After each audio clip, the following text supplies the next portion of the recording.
Love marriage वाली बहू। सुबह का वक्त था और सरला जी काफी उदास चेहरा लिए हुए पार्क में बैठी हुई थी। तभी उनकी सहेली सुमन वहां पर आती है। क्या हुआ सरला जी, आज मॉर्निंग वॉक करने का इरादा नहीं है क्या? इस तरह चुपचाप क्यों बैठी हैं? आई तो थी ये सोचकर कि पार्क में जाकर थोड़ी देर पहले टहल लूंगी, लेकिन क्या करूं, मन ही नहीं कर रहा। अरे सब ठीक है, तो इतनी परेशान क्यों नजर आ रही हैं? नहीं नहीं, ऐसी तो कोई बात नहीं है, सब ठीक है। अरे भाई, अब तो आपको खुश नजर आना चाहिए। अभी कुछ महीने पहले तो बेटे की शादी हुई है, घर में नई बहू आई है, आपके चेहरे पर तो रौनक नजर आनी चाहिए।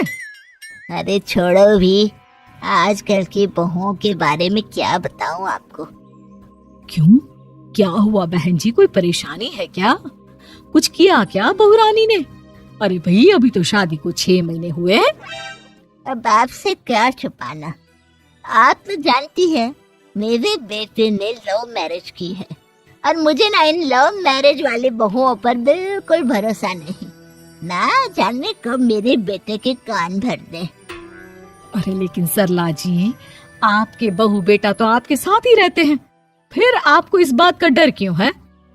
पता नहीं क्यों बहन जी, अभी तो मुझे अपनी बेटी दीपाली की भी शादी करनी है। बस इसी बात को सोचकर परेशान रहती हूँ। ये लव मैरिज वाली बहू पता नहीं कितने दिन परिवार में एडजस्ट कर पाएगी। कल को अगर बेटे को लेकर दूसरी जगह चले गई तो क्या होगा? अरे हाँ, याद आया, दीपाली तो दिल्ली में नौकरी करती है ना? हाँ हाँ, बहुत अच्छी नौकरी लगी है उसकी। और आप किसी से कहना मत, अपने ऑफिस में साथ में काम करने वाला कोई लड़का उसे बहुत पसंद है, बता रही थी मुझे। लेकिन अभी तो आप कह रही थी कि आपको लव मैरिज और इन सब में भरोसा नहीं है। अरे तो क्या हुआ, जहाँ बेटी खुश रहे वहीं मैं खुश हूँ। और वैसे भी बेटी को तो दूसरे घर जाना है, वो लोग जाने और उनकी बहू जाने, मुझे तो बस अपनी बेटी का ब्याह करना है। अच्छा अच्छा, ठीक है ठीक है, जैसी आपकी मर्जी। लेकिन मुझे लगता है कि आप अपनी बहू के लिए कुछ ज्यादा ही सोच रही हैं। क्या पता वो वैसी ना हो जैसी आप समझ रही हो। सरला जी अपनी जगह से उठते हुए कहती है। अब ये तो भगवान जाने, बस मेरी बेटी दीपाली की शादी उसकी पसंद से हो जाए तो मैं गंगा नहा लूं। चलिए बहुत देर हो गई है, मैं भी अब घर जाती हूँ। अच्छा अच्छा ठीक है, मैं भी चलती हूँ। अगले दिन जब सरला जी अपने घर पर बैठकर चाय की चुस्कियां ले रही थी, तभी उनकी बहू वहां पर आती है। मम्मी जी, मैंने एक जगह नौकरी के लिए अप्लाई किया था और वहाँ से सब कुछ पॉजिटिव आया है। मैं भी नौकरी करना चाहती हूँ ताकि घर के खर्चों में थोड़ा हाथ बटा सकूं। अरे बहू, तुम्हें नौकरी करने की क्या जरूरत है? मेरा बेटा अच्छा खासा कमाता है, क्या तुम्हें किसी बात की कोई कमी है? तभी सरला जी का बेटा वहाँ पर आता है। नहीं माँ, उसे किसी बात की कमी नहीं है, लेकिन वो इतनी पढ़ी लिखी है और अगर नौकरी करना चाहती है तो हमें उसे नौकरी करने देना चाहिए। कुछ पैसे घर में आएंगे, हम सबकी मदद हो जाएगी। तुम तो ऐसे कह रहे हो बेटा जैसे ये घर तुम्हारी पत्नी की कमाई पर ही चलता है। अरे नहीं नहीं मम्मी जी, इनके कहने का ये मतलब नहीं है, बस मेरी ही नौकरी करने की इच्छा थी, इसलिए आपकी परमिशन चाहते हैं। अब भाई, मेरा बेटा तुम्हें लव मैरिज करके घर में लाया है, मैं तुम्हें कुछ कैसे कह सकती हूँ? जो मर्जी आए करो। सरला जी का बेटा और बहू वहाँ से चले जाते हैं। अब उनकी बहू नौकरी करना शुरू कर देती है। कुछ ही दिन बाद सरला जी की बेटी दिल्ली से अपने घर आती है और अपनी माँ से कहती है, माँ, मैंने आपको बताया था ना, मुझे अपने ऑफिस में साथ काम करने वाले एक लड़के से बहुत प्यार है, मैं उससे शादी करना चाहती हूँ। माँ, हाँ हाँ, तो मैंने कब मना किया? अगर तुम उसे पसंद करती हो तो उसके घर वालों को कहो, हम आपस में बात करके तुम्हारी शादी तय कर देते हैं। अरे लेकिन माँ, एक बहुत बड़ी परेशानी है।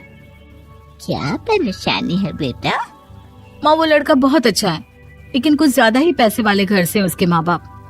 उन्हें मेरे और उसके रिश्ते से वैसे तो कोई परेशानी नहीं है, लेकिन वे चाहते हैं कि शादी 5 स्टार होटल में हो।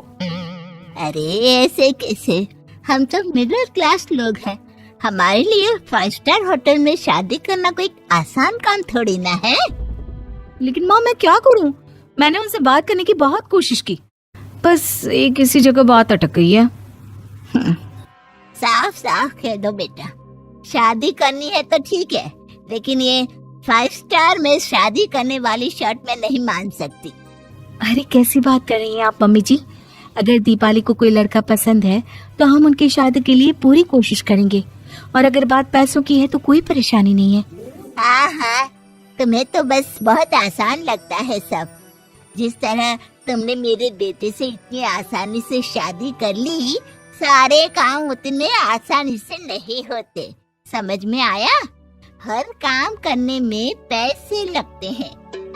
लेकिन माँ, मैं उस लड़की को बहुत पसंद करती हूँ।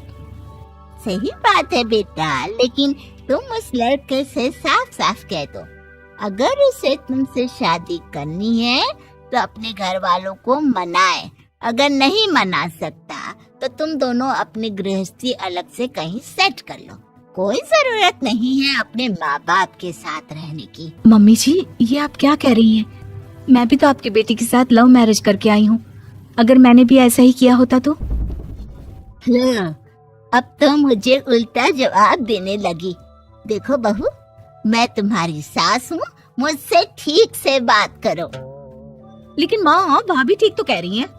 हाँ, अगर बात शादी के खर्च की है तो मैं उस लड़के से कुछ कह सकती हूँ, लेकिन उससे अपने घर वालों से अलग होने के लिए कहना, ये सही होगा क्या? आप तो समझिए माँ। और वैसे भी मम्मी जी, मैंने कुछ महीने पहले जॉब करना शुरू कर दिया था और अपनी पूरी सैलरी बचा कर रखी है। आप चिंता मत कीजिए, मैं दीपाली की शादी में कोई कमी नहीं होने दूंगी। तुम अपनी सारी तनख्वाह मुझे मेरी बेटी की शादी का खर्च करने के लिए दे दोगी? हाँ माँ, मैंने भाभी को पहले ही सब कुछ बता दिया था और वो इस बारे में सब कुछ जानती थी, इसीलिए उन्होंने पहले ही नौकरी करनी शुरू कर दी ताकि मेरी शादी धूमधाम से हो सके। तभी सरला जी का बेटा वहां पर आता है।